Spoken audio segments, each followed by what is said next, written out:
I have a very strongly developed sense of empathy. Somehow it just came together that way, that I really internalize a lot of what's going on around me. When people around me are experiencing something, and especially if it's like a bigger scale, like this pandemic, or for one, something positive, I really internalize it. So I kind of feel like a radio in that sense. So whatever is happening outside gets really much amplified within me, and I become an inlet and the outlet of it.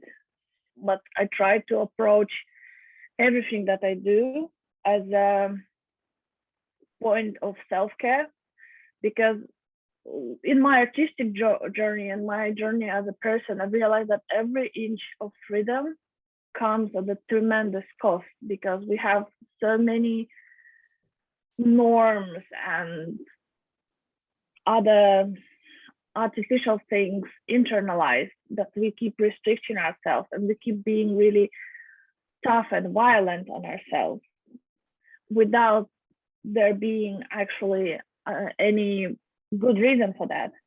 So I've been trying to look at all the practices in my life and seeing which one of those are actually good for me. So kind of looking around at the world and my life and how I interact with everything, and seeing an angle in which it is an act of love and not just mechanical, I'm doing it because I have to do it. I think it's the biggest self-care revolution for me by now.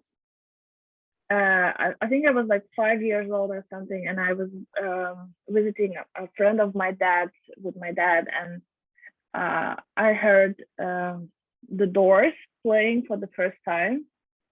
It was such a vivid moment for me, because I didn't know that it could sound like that, something can sound like that. So ever since, I think the Doors have been a very special experience for me. I've always been a big fan of Jim Morrison and his poetry. I think it would be drawing, because it took me a really long time to start drawing, since I never believed in my ability to do so. I always perceived drawing as a very incredible thing of creating something out of nothing, literally. And ever since it kind of started working for me, I'm always amazed when something that I draw looks like something, and it gives me a lot of emotion.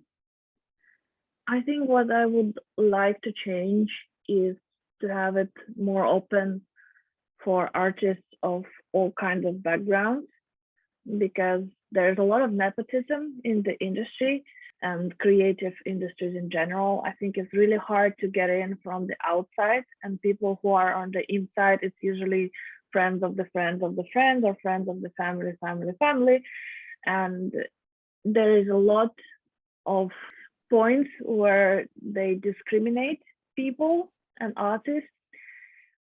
I think the word would be one. I know it's like you said to use just one word, and to use the word one would be weird, but it's just since we indeed do have just one future